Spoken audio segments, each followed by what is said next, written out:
안녕하십니까. 2024년 7월 1일 최병무의 팩트 시작하겠습니다. 자, 국민의힘 대표 경선 초반 레이스. 여전히 한동훈 후보가 강세를 보이고 있죠. 출마 선언을 한 게 23일, 6월 23일이니까 대략 일주일 정도 지났습니다. 아마 탐색전은 이제 끝났다 이렇게 얘기를 할 수가 있는데 일주일 정도의 어떤 흐름을 보면 원희룡, 나경원, 윤상현 후보가 이제 각각 플레이를 하고 한동훈 후보가 이제 약간 어대한 기류를 타면서 이제 그 초반 대세론을 형성했죠. 그래서 그때는 대략 이제 1강 한동훈, 2중 원희룡, 나경원, 그다음에 1약 윤상현 이런 구도로 이제 일주일 정도가 전개가 됐다고 보면 이때 이제 이른바 어대한 기류를 깨기 위해서 윤석열 대통령에 반대되는 예를 들어서 전륜이라는 게 이제 MBC 표현인데 윤석열 대통령과 절연한다 이런 뜻입니다. 그러니까 반윤을 넘어서 전륜이다.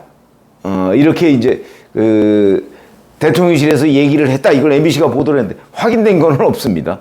대통령실에서는 누가 그런 얘기를 정말 했는지 이걸 확인하고 있는 중이다. 이렇게 얘기를 했는데 어쨌든 간에 그런 거나 아니면 윤석열 대통령의 반대, 그러니까 친윤, 비윤이 아니고 그걸 훨씬 넘어서 반윤이다. 이런 구도로 이제 공세를 전개를 했는데 글쎄요. 초반에 한국갤럽이나 에이스 리서치나 제가 어저께 보도를 해드린 적이 있죠.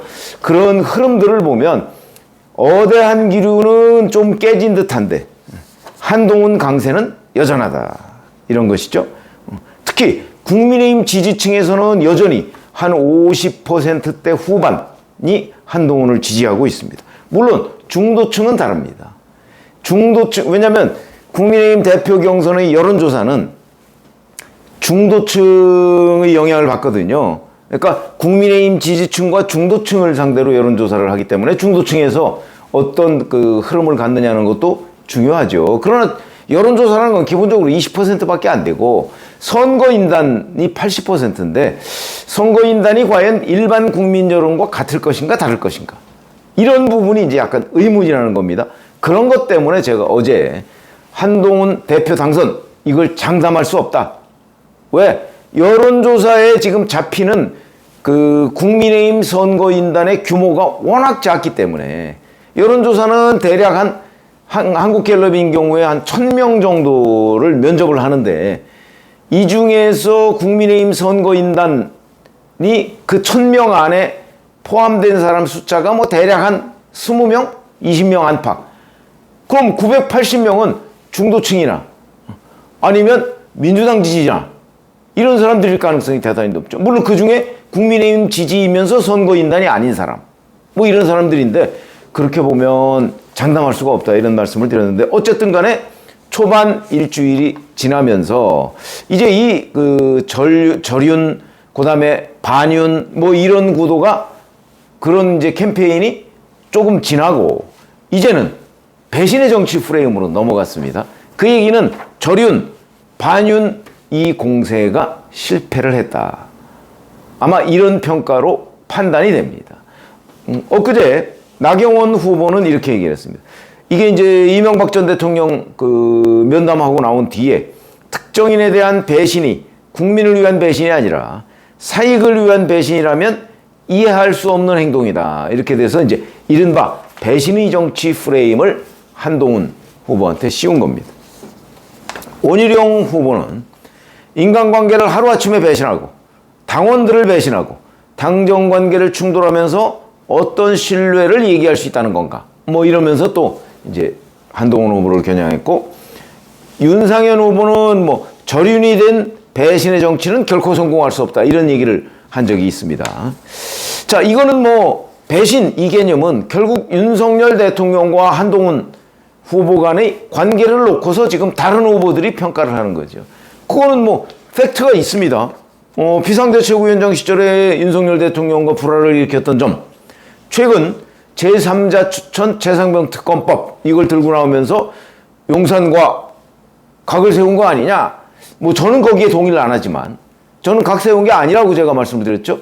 왜냐하면 한동훈 후보가 얘기한 제3자 추천을 통한 최상병 특검법이라는 거는 한동훈 후보가 대표가 된 이후의 얘기이기 때문에 대략 시점상으로 보면 8월 중순 이 정도 될 텐데 그때쯤이면 공수처 수사는 끝나 있을 것이다. 그러면 윤석열 대통령도 취임 2주년 기자회견에서 공수처 수사가 먼저다.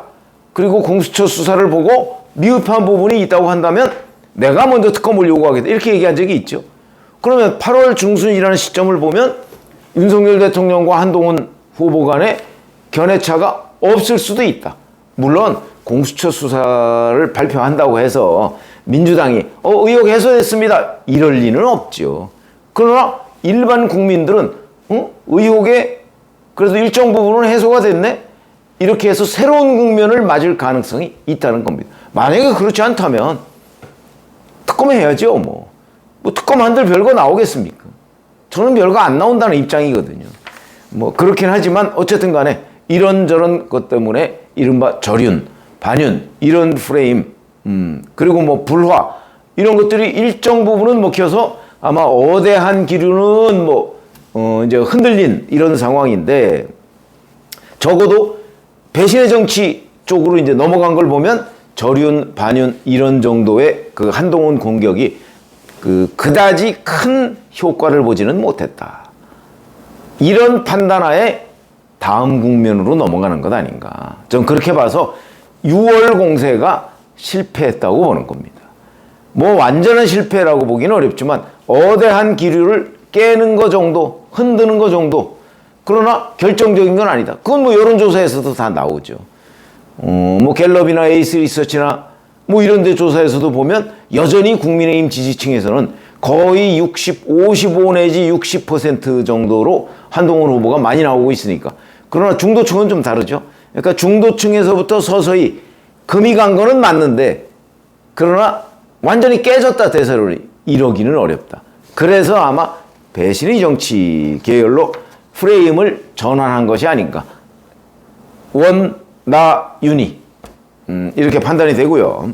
이 배신의 정치라는 건 잘 아시지만 2015년에 박근혜 대통령이 이제 현직에 있을 때 유승민 새누리당 원내대표를 겨냥했던 발언입니다. 이게 정세 없는 복지는 없다. 왜냐하면 박근혜 대통령이 정세 없이 복지를 하겠다는 얘기를 하니까 정세 없는 복지는 없다 이렇게 공격을 하면서 배신의 정치를 심판해달라. 이게 이제 박근혜 당시 대통령의 주장이었고 이거는 상당히 먹혔습니다. 그 후로 배신자 프레임에서 유승민이라는 사람은 벗어나기가 어려웠죠. 그 이유는 유승민의 지역구가 대구였고 대구는 박근혜 대통령의 영향력이 그 당시만 해도 막강했을 때고 이때는 박근혜 대통령의 이른바 국정농단 프레임 또는 뭐 최순실 사건 뭐 이런 것들이 전혀 드러나지 않았습니다. 그렇기 때문에 박근혜 대통령이 얘기한 배신의 정치가 먹힐 수밖에 없었던 그런 환경이 있죠. 지금은 윤석열 대통령을 배신했다. 이 프레임이 과연 먹힐 것인가? 그걸 이제 원희룡, 나경원, 윤상현 후보가 들고 나왔는데 먹힐 것인가? 저는 이것도 큰 효과가 없을 거라고 봅니다. 이유. 자, 바로 지난주죠. 지난주 금요일입니다. 한국갤럽 조사를 보면 대통령 국정수행 평가가 보수층에서 자기를 보수라고 얘기한 사람. 이 층에서 잘하고 있다가 45, 잘못하고 있다가 47입니다. 중도층에서는 잘하고 있다가 19, 잘못하고 있다가 73입니다. 왜 제가 이 말씀을 드리냐면 보수층과 중도층 이게 이제 그 국민의힘 선거인단은 보수층일 거고 그 다음에 중도층까지 포함한 여론조사 이제 대상인데 그 사람들도 오히려 윤석열 대통령이 잘못하고 있다라고 얘기하는 사람이 훨씬 더 많은 거죠. 이런 상황이면 그렇다고 해서 이 사람들이 그래 윤석열 대통령을 배신해도 돼 이런 건 아니지만 윤석열 대통령을 바꿔야 한다. 국민의힘은 적어도 용산 대통령실과는 달라야 한다.